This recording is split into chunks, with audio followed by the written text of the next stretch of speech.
Hello again, fellow audiophiles. I am Wave Theory, and today's review is a headphone, and it is the Rosson Audio Designs RAD-0, a full-size, open-back, planar magnetic headphone that has an MSRP of $2,600 US.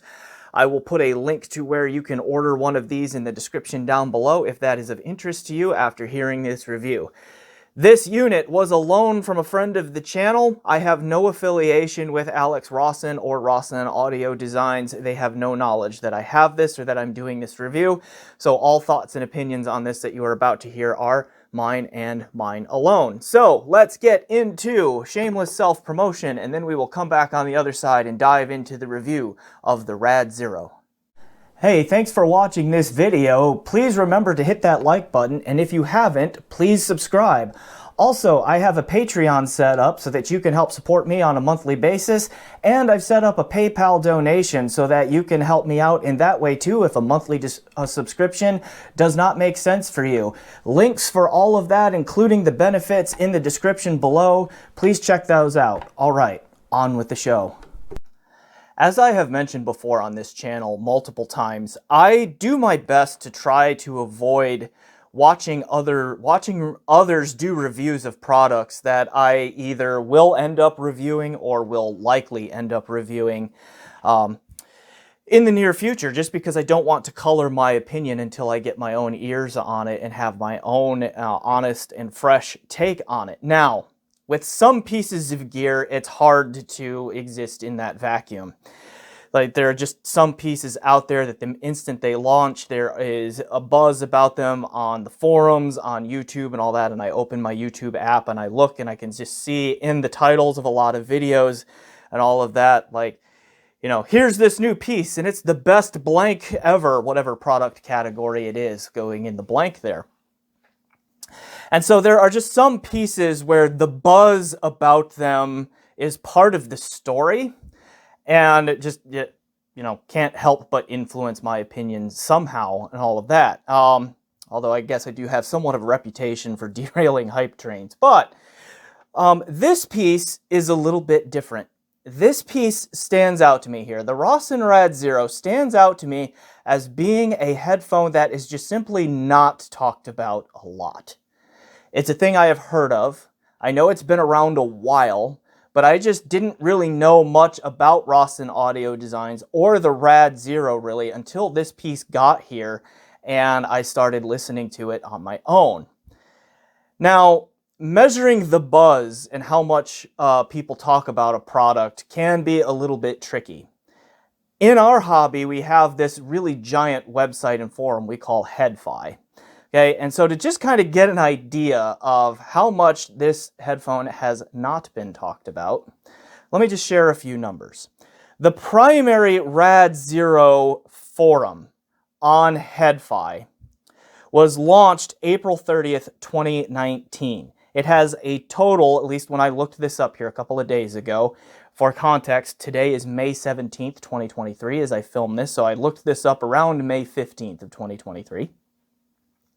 For context, the primary RAD-0 thread on Headphone has a total of 999 replies, and again, it was opened in April 30th of 2019. It has 127,000 total views, and that 999 posts over the 4 years of its existence, basically, like 4 years and not quite a month yet, means that it averages right about 250 new posts per year.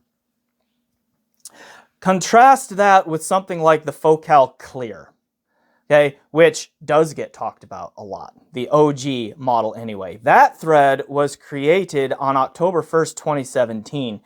It has 11,849 replies in the thread for about 2,154 replies per year and over 2 million total views on that thread.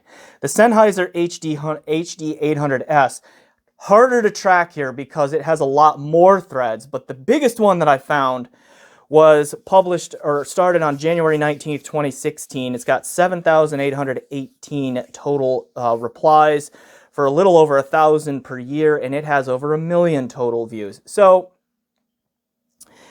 this is just, just to throw out there, like, we do somewhat have a way, loosely and not scientifically, but to at least get a ballpark idea of who's talking about what. Not a ton of people are talking about this one.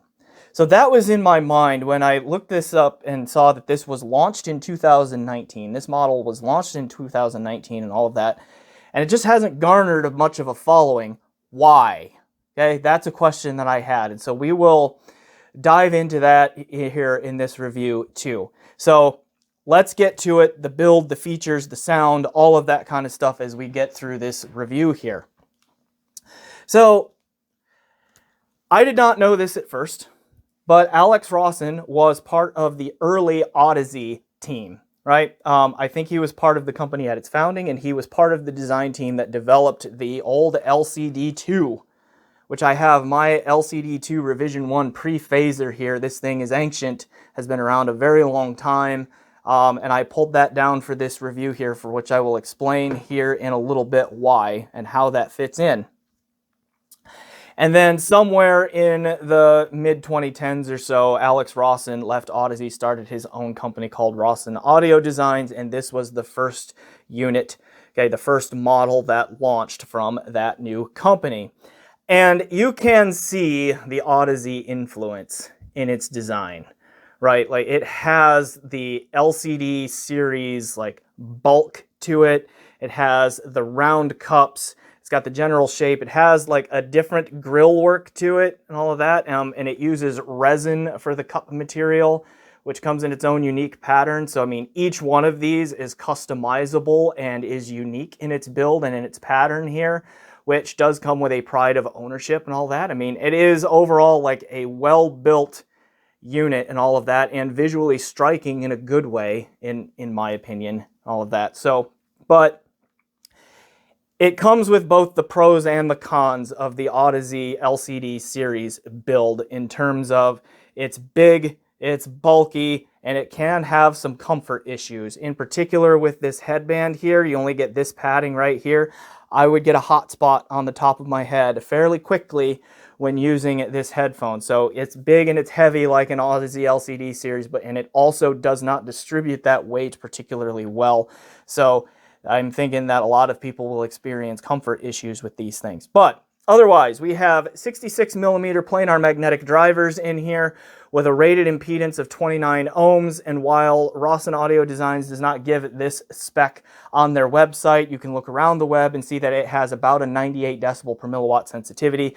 So it's a rather easy driving planar. It does not require a ton of power, and I did find it to be somewhat not amp picky, kind of an amp generalist. It seems to do okay on a lot of things. Now, one break from Audeze here is we have dual 3.5mm cup or cable entry on the cups here, where Audeze uses the mini XLR connectors.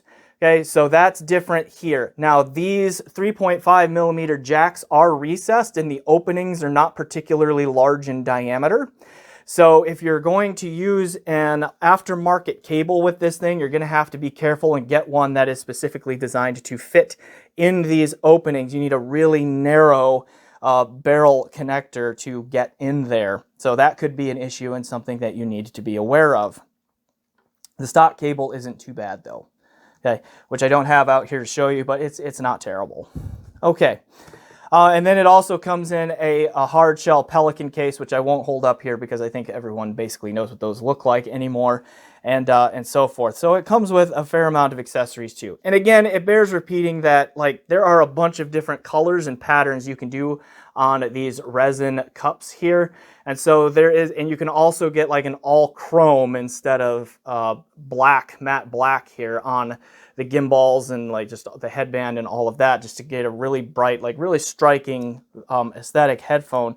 That looks really good, and each one has a, a unique color and pattern in here, which does help with the pride of ownership and all of that. Okay, let's get into sound then, and we'll start that with test gear. So I plugged this into my Cord Hugo 2 for a little bit, which has a Cord 2 Go streamer attached to it, and then sourcing that from Rune.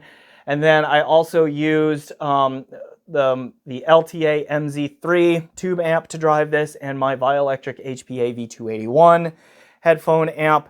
And then DACs that would have been used are a few. I've got the SMSL D0300 in there somewhere, which I just did a review for. We'll put that up. The Aries 12th, the Denafrips Aries 12th Anniversary Edition, Socris DAC 1421, and then also my venerable and trusty Berkeley Audio Designs Alpha Series 2. Links to all of those that I have reviews for in the description down below. Most of the sourcing on my desktop would have been, again, using Rune, a Sonor Ultra Rendu streamer, routed through a Singer SU2 DDC, and then whatever connection, digital connection, was appropriate into the various DACs just mentioned. Okay, now again, I didn't realize initially, just because, you know, I do in some ways try to live under a rock a little bit before I get pieces in. Not completely, but in some ways I try to, just to try to be as objective as I can when I review these things. I put this on initially not knowing that Alex Rosson was a member of the Audeze team and part of the LCD2 design group way back in the day. And I started playing music and it just instantly came on. I was like, there's a lot of mid-range. It's a little bit dark. And oh my goodness, does it sound like an Audeze? Okay? Like, really has a lot of the characteristics of the Audeze house sound. And so then when I started reading up on it after the fact, and then I realized that Alex Rosson did in fact work with and for Audeze before breaking off to start his own company, I was like, oh, okay, that makes sense. Because if you are familiar with the Audeze house sound, and in particular the Audeze LCD series of headphones, this sounds a lot like that. It has a lot of the tuning quirks. It has a lot of the timbral characteristics in common. It has a number of the staging characteristics in common, and it has a lot of like the physicality and the dynamic impact kind of things that are all held over from that Audeze house sound. So we'll unpack all of that here, and we'll talk about just the subtle ways in which it can differ from that here as we talk more about the sound. But I just kind of want to set the stage that way, in that if you are familiar with the Audeze LCD series, this will be right at home for you in terms of its overall presentation and sonic character. Now, the frequency response and the tuning from a frequency response standpoint here is it tends towards a little bit dark. Honestly, it is tuned eerily similar to the old LCD2 pre-phaser, where it's got some warmth, it's got some low-end heft to it, it's got the mid-range pushed forward a little bit, but still rather lush in its sound, and then it's a bit rolled off and relaxed in the treble. So it just kind of has a little bit of an overall darker kind of frequency response presentation to it. Now, the bass extension is okay, but not great. Like, it does a pretty good job all the way down to about 40-50 hertz, and then below that it starts to roll off fairly quickly. Okay, the treble that is there, like, there is some nice air to it, but it is just brought down in level and in presence a little bit, so it does just have a little bit of darkness to it. If you're a treble head looking for a really bright, airy kind of sound, this is not the headphone for you. I did find the tonal balance through the treble to be pretty good, and have like cymbals and all of that had a fairly natural timbre to them and that sort of thing. And that has been an Audeze house sound trait. I think to my ears, they have usually done a pretty good job right in their stock tuning of getting the tonal balance pretty decent, and the timing aspects like attack and decay down pretty good through the treble region. My biggest complaint on the tuning here and with the Audeze LCD series at large, okay, is the mid-range is just not well tonally balanced, and it is pushed forward to the point where there is a fair amount of shoutiness and honkiness going on in the mid-range here. So voices do not sound like real voices to me. They are, you know, they almost have this quality of being like through cupped hands kind of thing going on, or like, you know, through a paper towel tube kind of a sound, where it's just, there's a little bit too much energy around 2.5-3 kilohertz, in that range, there's not enough energy down at about 1 kilohertz to balance that out. And so just the relationship between fundamental frequencies and the first and second harmonics there through a lot of the vocal range is just a little bit off, creating like a hollow, shouty, honky kind of timbre. Okay, now the spatial presentation here is sort of Audeze LCD series reminiscent, but it is just a little bit different. So the Audeze series, like the Audeze LCDs, you probably heard me say, if you've watched my channel, you've heard me say this before, is they put you in a bubble, okay? Sound is going on all around you. And then just depending on model, the size of that bubble either expands or contracts a little bit. I have described this before as like speakers and other headphones, like a lot of the Hi-Fi Mans or like the Sennheiser HD 800 series, okay, all of that, like that have a speaker-like kind of imaging and spatial presentation to them. If you're at a symphony, big concert hall kind of thing, Hi-Fi Mans, Sennheiser HD 800 series, and speakers will like put the music out in front of you and they will present it to you. Yes, you can get some reflections off the back walls and all of that fairly well recorded and represented too, but you're like the music is being presented to you, you're not so much in it. With Audeze's, and Focals do this too, it's like standing on the maestro stand where the music just kind of like wraps all around you, and then there's even more stuff going on behind you and all of that. So it's not good or bad in that regard, it's just different. That's just the way it sounds, and it's just a preference thing as to whether or not you like that. The RAD-0 here is a little bit in the middle, okay, on those kinds of things. It has a bit of that kind of wraparound, like on the maestro stand a little bit, but also a flavor of being back in the audience. So it is somewhere between where the first row of seats end and where the maestro stands ends. Like it exists somewhere in that space, and the way it presents its spatial presentation. Now, it's still somewhat large. It has a decent but not amazing sense of imaging and separation within that sound field, and it is a little bit wall of sounding. There is some kind of depth and layering in the third dimension there, but it's not spectacular in that regard. Okay, but one of the standout features, I think, of its overall presentation as its sound is that it's got some pretty good dynamics to it. It's got some good physicality. It will hit pretty hard. It'll hit like an Audeze. So if you like that trait, that made it into this headphone as well. All right, let's talk about some comparisons then, and like where does this thing fit in the market at $2,600 US? So I pulled down my LCD2. This is a revision 1 pre-phaser. I don't remember when it was released. It was a long time ago though. I have not had it its entire life. I bought it used, I want to say in like late 2019, somewhere in there. Maybe early 2020 in the midst of the pandemic. I don't know. It's been around in my collection since then. And these two, their tuning is very, very similar. This one is just a little bit more present yet in the mids, which is already forward here, but I preferred the balance, the tonal balance of the mid-range on this one. So even though the mids sound really forward, they do not have quite the level of shout and honk going on that the RAD-0 can have to my ear.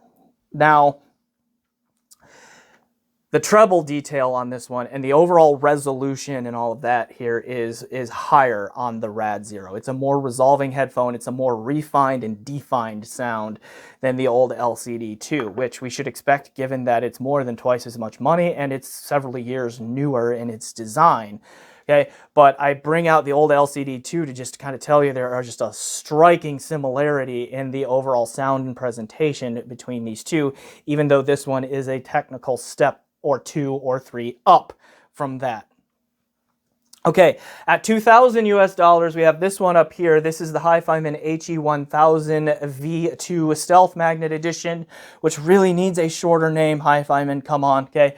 But I will be reviewing that one probably next. That is very likely to be the next review that comes down because I listened to it a fair amount in comparison with this because it's $2,000 US, $2,600, and I have to say that Yes, I prefer the tuning of the HE1000 V2 Stealth Magnet Edition. I like its warmer sound. I like its more relaxed mid-range than this. I like its treble extension, but it also has better bass extension, reaches down deeper, rumbles a little bit more than this one does, has a little bit more texturing to the sound, is overall more resolving. It is more holographic in its spatial presentation. It has a more natural and believable timbre to me throughout the entire frequency range. This one might have just slightly better treble timbre, but that one is not far behind at all. Okay, which to sum up, like this one has just that tiny advantage in treble timbre. It is the more dynamic and impactful headphone. If you like that trait, then that one is, though not by much. Hi-Fi Man is catching up in that regard. Okay, but overall, that one is easily the better buy, particularly if you are after natural sound, like things sounding like the real thing, and you like a big, impressive kind of sound stage and all of that. That one is the better value. It is the overall better sounding headphone, period. Okay, which brings me to my next comparison here, and that is the Hi-Fi Man Arya. This is the Stealth Magnet Edition. $1,300 US. And the reason that I got this one out is because I think that the Arya Stealth Magnet Edition and the RAD-0 here are roughly equals when it comes to total all-around technical capability. If one of these is more resolving than the other, it is only very, very narrow in the gap. An incredible amount of resolution comes out of this headphone for $1,300, and I dare say it challenges the RAD-0 in terms of just raw resolution, the ability to extract ghost notes, room reverbs, texturing, all of that kind of thing.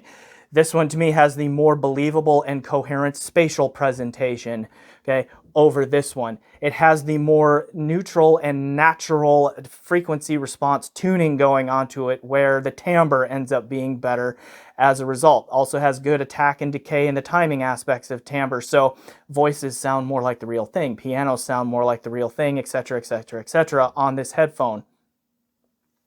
Okay, the RAD-0 still has the more physical and impactful presentation, particularly in the bass, although the Arya SE is not all that far behind it. Okay, and it may yet have the slightly more natural treble timbre and presentation going on, but the amount of technical abilities where I think the Arya is either equal to or superior to the RAD-0 is greater than the number of technical aspects that I think the RAD-0 is equal to the Arya or greater. So where does that leave us here? I know the Arya Stealth Magnet Edition is a newer design. Like it launched in what, 2020, 2021, somewhere in there. And the OG Arya V2 was probably around the same time that this one came out. Okay, in there. But so I know it's a newer design, but it's $1,300. It is fully half the price of this one. And I think, honestly, if it were my money, I would take this one. There's no way I would personally pay $2,600 for the RAD-0, because I think this one also has a comfort advantage, too. It feels much better on the head than this one does. And also, I'm going to take this off because it's already starting to hotspot on me here on the top of the head. Okay, so what does that tell me about the RAD-0? And I'm going to circle back to, like, why aren't people talking about it? And the reason that there's not a ton of conversation out there is just because it's not poor, it's not bad, it just is not a $2,600 headphone. It is overpriced. It is a Arya level kind of technical performer that is much closer to the Audeze LCD series house sound, put together in a sexier looking package for $2,600. Now, that's not entirely bad. It's just, I still think that even with the custom build and all of that, like this would have been much more comfortably priced in the $1,600 to $2,000 range for a new price, because at least then, if it's roughly equal in terms of sonic character with the Arya SE, then the extra just few hundred could explain the aesthetics here and just the attention to detail on the design and making each one unique and custom and that sort of thing. But $2,600 is a really tough sell, I think, for this one. Okay, so that is my takeaway on the RAD-0. I think Rosson Audio Designs needs to understand the market a little bit better, and develop a product that lands more appropriately in the price to performance ratio, which they may have already done, because they have one out there called the MPL-0, I think, which I have not had a chance to hear yet. Maybe I will soon. We'll see. But that will be my basic take on the RAD-0 here. A competent, decent sounding headphone. Does not sound bad. Arya is an excellent sounding headphone, so it sounds good. Just not $2,600 good. And we'll leave it there. So, I am Wave Theory. Thanks for watching. This has been my review of the Rosson RAD-0. Please remember to like this video if you haven't already. Leave a comment down below. Subscribe to my channel if you haven't already. Check out my PayPal. Check out my Patreon. And just various ways that you can support this channel. And as always, thanks for watching and enjoy the music.